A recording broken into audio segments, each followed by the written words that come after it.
You've been saved for months, maybe even years, and you're still spiritually stuck. Still struggling with the same sins. Still confused by the Bible. Still feeling like everyone else around you is leveling up while you're running in circles. What if I told you that the brutal truth about why you're not growing has nothing to do with your pastor, your church, or even the devil, and everything to do with something you're refusing to face? Stick with me, because at the end of this video, I'm going to share the one practice that changed everything for me as a baby Christian. The thing I wish someone had told me on day one. Trust me, you don't want to miss this. Look, in the next few minutes, here's what we're going to uncover together. First, I'm going to reveal the uncomfortable truth about spiritual infancy that most preachers won't tell you from the pulpit. Second, you'll discover the 3 deadly mistakes baby Christians make that keep them stuck in diapers spiritually. Third, I'll show you the exact biblical roadmap for moving from milk to meat, from baby to warrior. And finally, you'll learn the one non-negotiable habit that separates Christians who grow from Christians who coast. Sound good? Let's dive in. Okay, real talk. Let me paint you a picture. You know that feeling when you download a fitness app on January 1st? You're pumped. You're motivated. You take a before photo. You meal prep for exactly 1 day. You even buy those expensive workout leggings that supposedly make you run faster. Day 1, you're crushing it. 10 push-ups. You feel like Dwayne "The Rock" Johnson. Day 2, 8 push-ups. Still pretty good. Day 3, you do 5 push-ups, eat a pizza, and convince yourself that cheese is technically protein. By day 7, the app is buried on page 4 of your phone, the leggings are pajamas now, and you've somehow gained 3 pounds. But here's the kicker. You still tell people, "Yeah, I'm really into fitness." That's exactly what most baby Christians do with their spiritual life. We get saved. We're on fire for about 72 hours. We buy a fancy leather Bible with our name embossed in gold. We download 12 worship playlists, and then we coast. We show up to church, we post a scripture on Instagram every now and then, and we convince ourselves we're growing.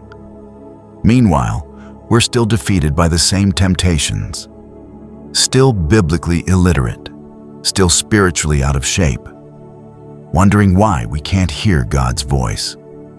The brutal truth: we're spiritual fitness app downloaders who never actually worked out. But here's where it gets interesting and uncomfortable. Let's talk about what it really means to be a baby Christian. In 1 Corinthians chapter 3, verse 1, Paul says something that probably hurts some feelings. "And I, brethren, could not speak unto you as unto spiritual, but as unto carnal, even as unto babes in Christ." Paul's calling out the Corinthian church. He's saying, look, I wanted to give you the deep stuff, the mature teaching, the spiritual steak, but I can't. You're still on baby food. Now here's the thing that nobody tells you. Being a baby Christian isn't a sin.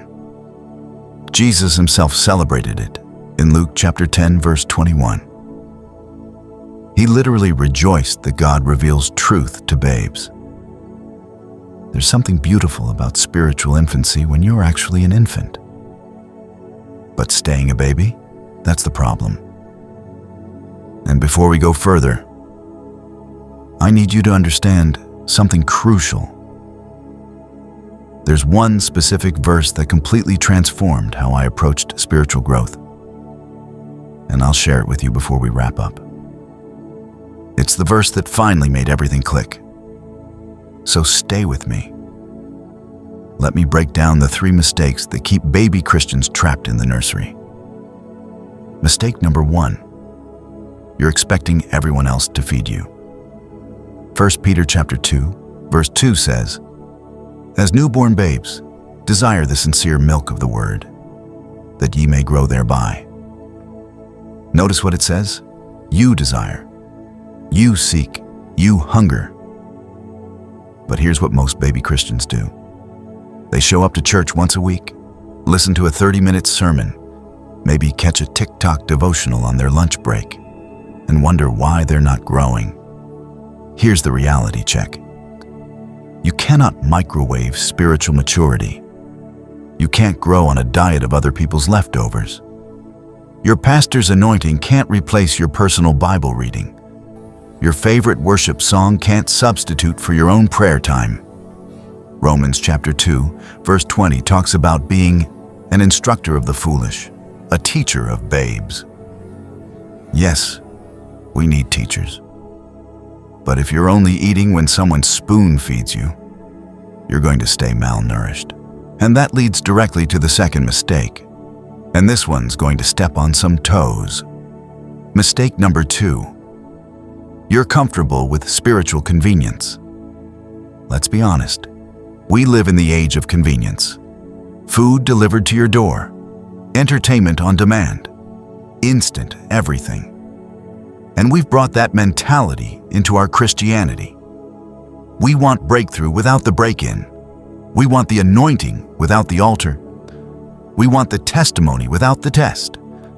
We want resurrection power, but we skip past the crucifixion part. Hebrews chapter 5, verses 12 through 14. Though not in our original list, it's worth mentioning, talks about believers who should be teachers by now, but still need someone to teach them the basics. Why? Because they never did the hard work of maturing. Spiritual growth isn't comfortable. It requires discipline when you don't feel like it. It means opening your Bible when Netflix is calling. It means praying when your bed is comfortable. It means fasting when your stomach is growling. Remember that fitness app analogy? Growth only happens when you push past comfort.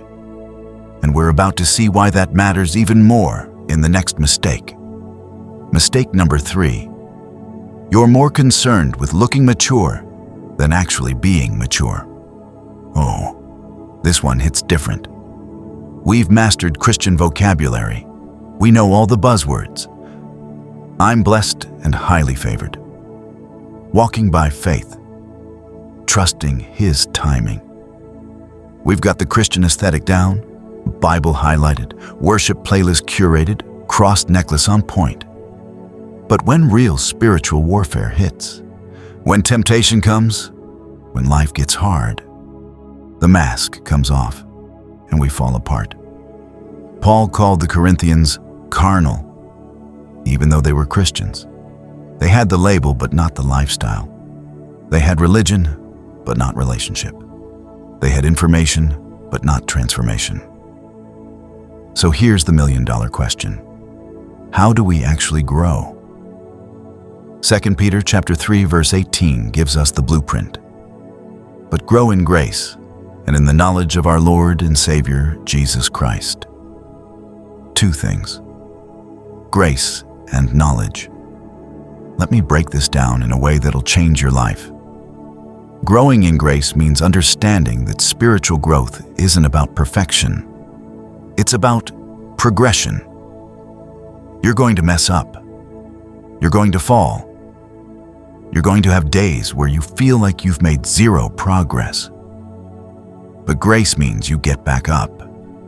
You don't quit. You don't condemn yourself into paralysis. Every champion was once a beginner who refused to quit. Every mighty man of God was once a baby Christian who chose to keep growing. Growing in knowledge means you have to actually study the Word. Not just read it, study it. Meditate on it. Let it marinate in your spirit. Ask questions. Dig deeper. Cross-reference. Journal. Apply it. The Bible isn't a good luck charm you keep on your nightstand. It's living, breathing truth that transforms you from the inside out. when you actually engage with it. Now, here's where most people get it wrong, and this is critical. You can't grow without consistency. Period. Think about it like this. You don't build muscle by working out once a month. You don't become fluent in a language by practicing once a week. You don't develop any skill through random, sporadic effort. So why do we think we can grow spiritually by being consistent with everything else in our lives except our relationship with God? Here's my challenge to you. And this is where the rubber meets the road. Start with 15 minutes a day. Just 15. 5 minutes reading the Word.